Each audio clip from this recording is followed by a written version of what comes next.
नमस्कार मित्रों, मैं एसवी भारद्वाज आपका स्वागत करता हूं। मकर राशि तथा मकर लग्न के लिए 12 तारीख से लेकर 18 अक्टूबर तक की बात करेंगे।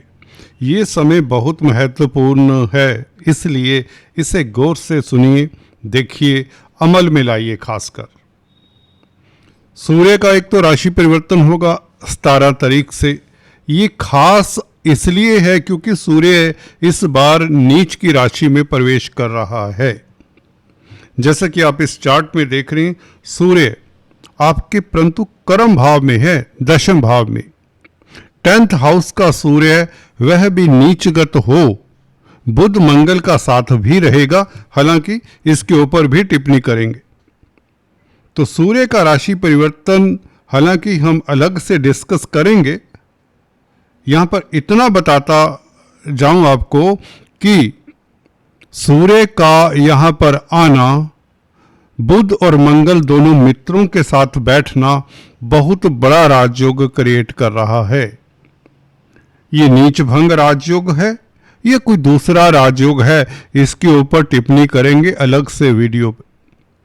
क्योंकि यहां पर इतना बता दूं, जहां पर सूर्य बैठ जाए वहां पर कमाल होता है, क्योंकि सूर्य नारायण सभी से बड़े हैं, कह लीजिए राजा हैं सभी ग्रहों के।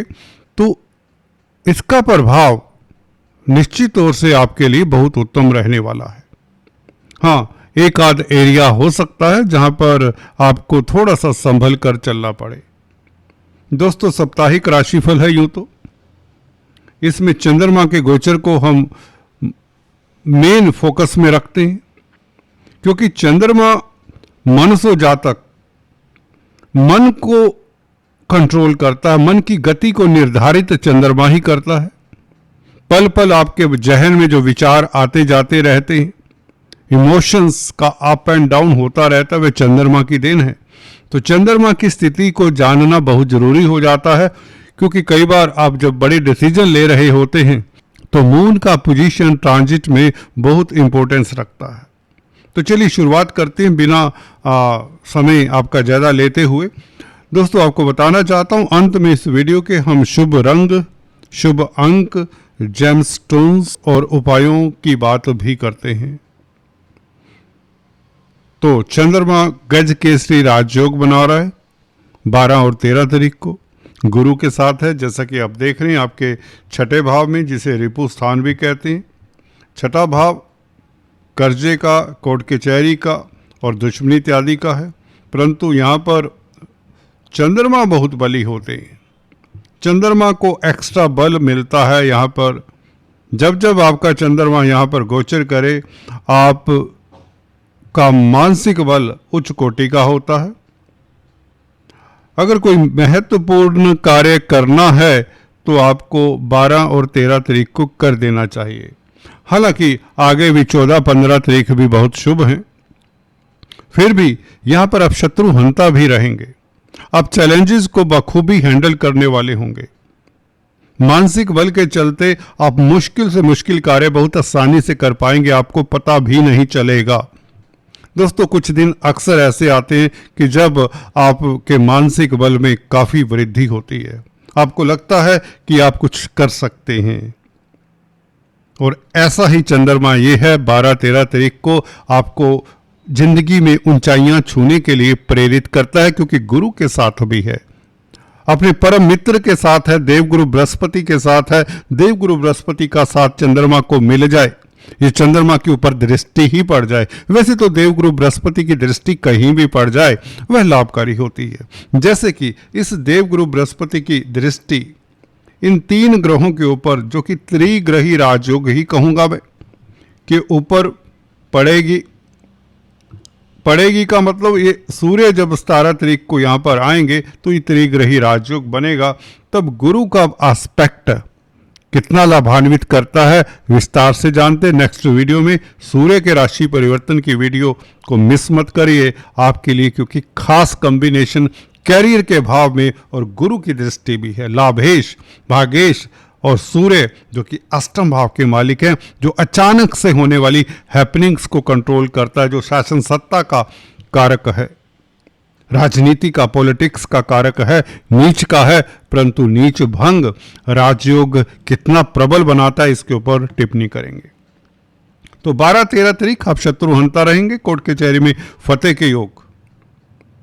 बैंकों से ऋण चाहिए तो आपके लिए बहुत उत्तम दिन रहेंगे। बैंकिंग प्रणाली में या आर्थिक स्थिति से संबंधित कोई भी कामकाज करते हैं, अर्थव्यवस्था को लेकर किसी भी इंस्टीट्यूट में, किसी भी डिपार्टमेंट के लिए कामकाज करते हैं, फाइनेंस रिलेटेड कोई भी आपका कामकाज है, मनी ट्रांसफर का, पैसे का लेन देन का कारोबार है, तो ये गुरु चंद्र आपके लिए बहुत शुभ रहने वाले हैं, क्योंकि शनि आपके शुभ हैं। गौर करिए, मैंने दोस्तों आपको बताया, क्योंकि शनि आपके शुभ हैं, थर्ड हाउस में शनि बैठे हों तो समय ऐसे ही व्यतीत हो जाए, ये होता नहीं है। ये सप्ताह, दीपावली से पहले का ये सप्ताह कुछ इस ओर इशारा करता है कि आधे अधूरे कार्य आपके पूर्ण होंगे, बल्कि आपकी ख्याति भी बढ़ेगी। सर्विस को लेकर, जॉब को लेकर कोई परेशानी है, 12-13 तारीख को उसे दूर करने का आपको अच्छा मौका मिलता है। कहीं तो सर्विस रिलेटेड मैटर्स को डील करने के लिए समय अच्छा है। अगर आप कोई इंस्टीट्यूट चलाते हैं, कोई ऑर्गेनाइजेशन रन करते हैं, ठीक है, किसी डिपार्टमेंट में आप अथॉरिटी पर हैं, अपने स्टाफ को ठीक से गाइड करना है, मैनेज करना है, उनसे ठीक से काम निकलवाना है, तो 12-13 तारीख आपके विचार काफ़ी उन्नत होंगे, जिससे आपकी शख्सियत में भी निखार आता है। पॉजिटिव रहेंगे। विदेशी कामकाज में खास सफलता के योग, क्योंकि गुरु की दृष्टि, चंद्रमा की दृष्टि 12वें भाव के ऊपर, और चंद्रमा 7वें भाव का मालिक है। वैचारिक मतभेद पार्टनर के साथ ना हो, ये ध्यान रखिए। 14-15 तारीख आपके लिए खास, क्योंकि चंद्रमा स्वग्रही हो तो डेफिनेटली जिस भाव में होता है, जिस भाव का मालिक होता है चंद्रमा, उस भाव के सुखद फल तो देगा। ये चंद्रमा मंगल बुध से केंद्र में स्थित है। दोस्तों 14 तारीख की बात करें, 14 तारीख बहुत लाभकारी रहने वाली आपके लिए, और कहीं ना कहीं व्यापार में वृद्धि के योग, रोजमर्रा की आमदन इसलिए बढ़ेगी, डेली आमदन में वृद्धि। मंगल का 10th हाउस में बैठना, अगर आप होटलियर्स हैं, ग्रोसरी स्टोर रन करते हैं, खाद्य पदार्थों में डील करते हैं, या आर्मी, डिफेंस, पैरामिलिट्री फोर्सेस में हैं, पुलिस में हैं, तो आपके लिए बहुत खास दिन रहेगा। खासकर 15 तारीख अश्लेषा नक्षत्र में चंद्रमा, बुध के नक्षत्र में बुध मंगल के साथ है, तो व्यापार के लिए अच्छा, कमीशन के काम के लिए अच्छा, ट्रेडिंग के लिए अच्छा, स्पेकुलेशन के लिए अच्छा, शेयर स्टॉक मार्केट में जो कामकाज करते हैं, वायदा व्यापारी हैं, कमीशन का कामकाज करते हैं, बहुत अच्छा समय है। कंप्यूटर आईटी लाइन के क्षेत्र में है तो आपके लिए बहुत उत्तम समय, बल्कि यूं कहना होगा 15 तारीख को कोई सुखद समाचार मिले, कोई खुशखबरी मिले, जिसकी आपको कई बार संभावना भी नहीं होती, इंतजार भी नहीं होता, कुछ इस तरह का अचानक से शुभ समाचार मिलने के योग बनते हैं। दाम्पत्य जीवन 14-15 तारीख को खास उत्तम रहेगा। लव लाइफ आपका श्रेष्ठ रहेगा। परंतु शुक्रवार के दिन याद रखिए, गाय की सेवा करते रहें, क्योंकि कैरियर का मालिक है, भाग्य स्थान में बैठा है। पूरा फायदा उठाने के लिए, अपने कैरियर में ऊंचाइयां छूने के लिए कुछ खास योजना जो बना रहे हैं काफ़ी समय से, अगर वह क्रियान्वित नहीं कर पा रहे तो गाय की सेवा इस सप्ताह जरूर करें। कुल मिलाकर आपके लिए 14-15 तारीख मील का पत्थर साबित हो सकती है। कोई बड़ी घटना, कोई बड़ी उपलब्धि, प्रतिष्ठा, समाज में रुतबा बढ़े, ये सब संभव दिखता है। 7वें भाव का मालिक 7वें भाव में हो तो व्यापार के लिए तो अच्छा होता है, कैरियर के लिए खास अच्छा। नौकरी की कोई इंटरव्यू देना चाहते हैं, अप्लाई करना चाहते हैं, एक्सपोर्ट इंपोर्ट का कार्य करते हैं, विदेशी कंपनियों में कामकाज करते हैं, तो बहुत बेहतर समय। मन हर्षित रहेगा, दोस्त मित्रों के साथ आपका समय बहुत उत्तम बीतेगा। केतु के साथ चंद्रमा, जी हाँ दोस्तों, 16 तारीख दोपहर 12:41 से प्रवेश करेगा। ये चंद्रमा दोस्तों अष्टम भाव का हो जाता है, तो आपको 16 तारीख किसी के साथ बहस नहीं करने का, नो आर्ग्यूमेंट्स, और किसी को बिना मांगे सलाह नहीं देने का, लंबी यात्रा अवॉइड करने का, अपनी सेहत का ख्याल खान पान के ऊपर खासकर ध्यान देने का। अष्टम चंद्रमा 16-17 तारीख, इन बातों का ध्यान रहे। हालांकि 18 तारीख को रात्रि को यह शुक्र के साथ भाग्य स्थान में प्रवेश करेगा, परंतु 17 तारीख अगर आप यात्रा करना चाहते हैं तो केतु के बीज मंत्रों का जाप करें। 16 तारीख भी कर सकते हैं संध्या समय। गणपति को दूर्भा चढ़ाएं 16-17 तारीख को। चींटियों को आटा शक्कर खिलाना भी आपके लिए हितकर रहेगा। हो सके तो पक्षियों को बाजरा खिलाएं। और कोई बड़ा डिसीजन 17 तारीख को ना लें तो अच्छा है। कुल मिलाकर ये अष्टम चंद्रमा रूटीन के कार्यों के लिए अच्छा है। 17 तारीख को ये चंद्रमा आपको बता दें पूर्व फाल्गुनी नक्षत्र में भी रहेगा, जो कि शुक्र का नक्षत्र है। शुक्र भाग्य स्थान में नीच भंग प्राप्त किए हुए है दोस्तों। नीच भंग राजयोग कहें तो कोई अतिशयोक्ति नहीं होनी चाहिए। इसके ऊपर भी हमने टिप्पणी की है। बता दें क्योंकि बुध और शुक्र राशि परिवर्तन योग में है। बुध और शुक्र एक दूसरे की राशि में हैं। 9 तारीख से जब से शुक्र भाग्य स्थान में आया है, आपका भाग्य साथ देगा कैरियर में, कामकाज में, प्रतिष्ठा को लेकर। वैसे भी मंगल बुध कैरियर के भाव में बहुत अच्छा योग है। भाग्य के कारण लाभ होने का योग मंगल बुध के कारण बना ही हुआ। तो पूर्व फाल्गुनी नक्षत्र में चंद्रमा 17 तारीख को दोस्तों ये दुर्लभ राजयोग है। अचानक से लाभ, लॉटरी शेयर स्टॉक मार्केट से लाभ, स्पेकुलेशन से लाभ के योग, केतु यहां पर कैटलिस्ट का ही कार्य करेगा। फिर भी जिनको इस तरह की स्थिति में दिक्कत होती है जब चंद्रमा केतु के साथ होता है ट्रांजिट में, उन्हें जैसा कि बताया केतु के बीज मंत्रों का जाप ओम केम केतुवे नमः 108 बार करना चाहिए। और एक और उपाय बता देता हूं। 16 तारीख सनसेट से पहले मछलियों को आटे की गोलियां डालें, 108 बना लें राम राम कहते हुए। ये उपाय आपके भाग्य को भी चमकाएगा और आ रहे अवरोध, स्ट्रेस इत्यादि दूर होंगे।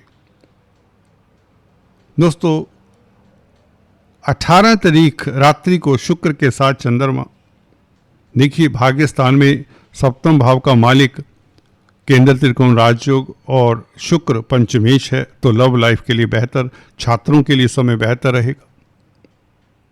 और कहीं ना कहीं हायर एजुकेशन के लिए समय उत्तम रहेगा। हायर एजुकेशन लेना चाहते हैं तो यहाँ पर कोई सुखद समाचार मिल सकता है। बच्चों को लेकर किसी तरह की परेशानी वह दूर होती, संतान सुख मिलता कहीं तो। शुक्र और चंद्रमा जब इकट्ठे होते हैं दोस्तों कुंडली में, ये बहुत बड़ा राजयोग होता है। जेमिनी शुक्र और चंद्रमा के इकट्ठे होने को ज़्यादा इंपॉर्टेंस देते हैं, मैंने अक्सर देखा है। यहाँ पर वैसे भी शुक्र आपके कर्म भाव के मालिक हैं और चंद्रमा सप्तम भाव के मालिक हैं, तो व्यापार के लिए, नौकरी के लिए, स्टेटस के लिए बहुत अच्छा है। भाग्य साथ देगा। विदेशी कामकाज में खास सफलता, विदेश यात्रा के योग तक बनाता है। स्त्री वर्ग से खास आपको मदद मिलती है। कला के क्षेत्र में अगर आप हैं तो आपका इमेजिनेशन का लेवल 18 तारीख रात्रि से लेकर 19-20 तारीख जब तक चंद्रमा यहाँ पर है कमाल का होगा। कुछ अच्छा क्रिएट करने वाले हैं। अगर आप सिंगर हैं, म्यूजिशियन हैं, पेंटर हैं, गायक हैं, कोरियोग्राफर हैं, डायरेक्टर हैं, राइटर हैं, कुछ भी ऐसे कला के साथ जुड़े हुए हैं, आर्ट आर्किटेक्चर के साथ जुड़े हुए हैं, तो ये दिन बहुत उत्तम है। कुछ क्रिएट करिए, कुछ सृजन करिए, दिन बहुत खास है। शनि की दृष्टि है इस चंद्रमा और शुक्र के ऊपर, और भी बेहतर हो जाता है क्योंकि शनि आपके लग्नेश हैं, तो आपको सीधे सीधे फल मिलता है जो भी आप कार्य करते हैं। व्यापार के लिए अच्छा, दाम्पत्य जीवन के लिए अच्छा। शनि चंद्र का संबंध मकर लग्न राशि की कुंडली में बहुत बेहतर होता है दोस्तों। शनि चंद्र को विष दोष कह के लोग, कुछ एस्ट्रोलॉजर कहें तो, आगे निकल चलते हैं। दोस्तों, मैं यहाँ पर बताना चाहता हूँ, शनि चंद्र का योग हमेशा दिक्कत वाला नहीं होता। 1-2% केसेस में हो सकता है, उसकी चर्चा फिर कभी करेंगे। मैंने अक्सर पाया है कई कुंडलियों में। आपको थोड़ा सा एग्जाम्पल दे दें, सलमान खान, नाना पाटेकर, महर्षि विवेकानंद, मदर टेरेसा, गुरु नानक देव जी और MS धोनी की कुंडली में भी विष दोष कहें या शनि चंद्र का योग है।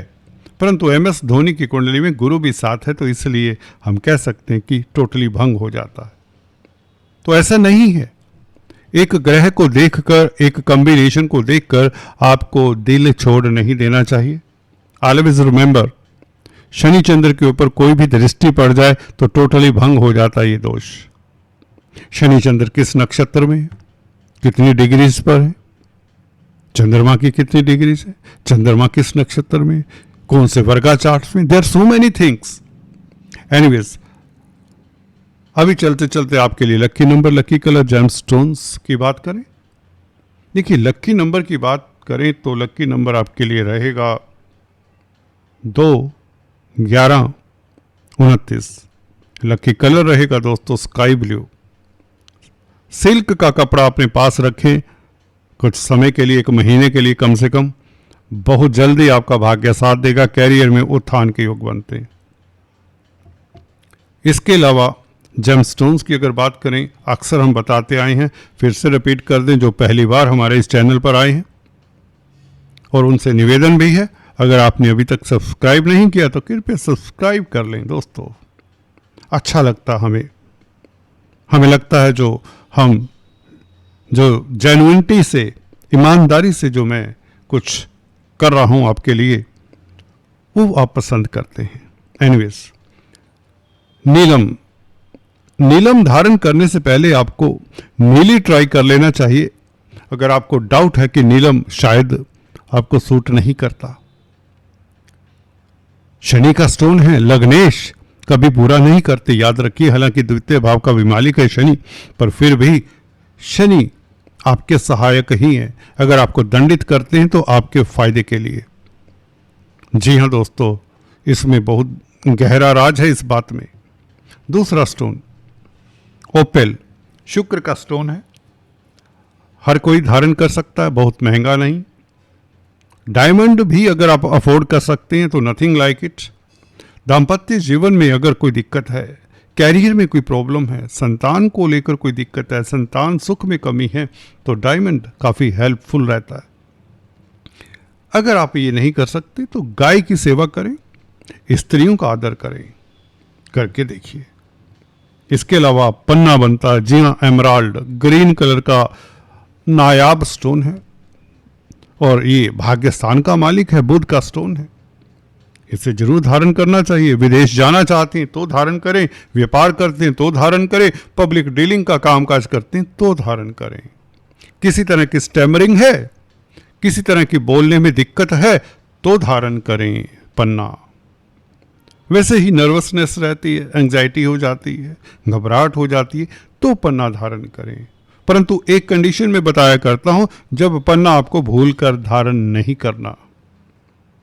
भाग्य स्थान में बैठा हो बुध, आप कहेंगे अपनी राशि में तो पन्ना तो धारण करना बनता है। जी नहीं, यहाँ पर काल पुरुष की कुंडली में गुरु की, क्योंकि धनु राशि आती है और 12वें भाव में गुरु की मीन राशि आती है, इसलिए जब बुध आपकी कुंडली में 9th हाउस में हो या 12th हाउस में हो तो पन्ना भूल कर भी धारण ना करें। ग्रीन वस्तुओं से परहेज करें, दान करें ग्रीन चीज़ों का, ग्रीन वस्त्र भी धारण ना करें, ग्रीन वेजिटेबल्स का दान करें, पालक, धनिया, पुदीना, हरी दाल, मूंग साबुत दाल का दान करें। देखिए बुध कमाल करेगा। विष्णु भगवान की आराधना करनी ही चाहिए आपको। फिर अगर बुध आपका 9th 12th हाउस में है या इवन गुरु से दृष्ट है, चलिए गुरु की दृष्टि में अमृत होता, उसमें नहीं ये दोष लगता। एनीवेज, आज इतना ही, फिर से मिलते हैं, तब तक के लिए कीप वॉचिंग, स्टे ट्यून, अपना ख्याल रखिए। God bless you.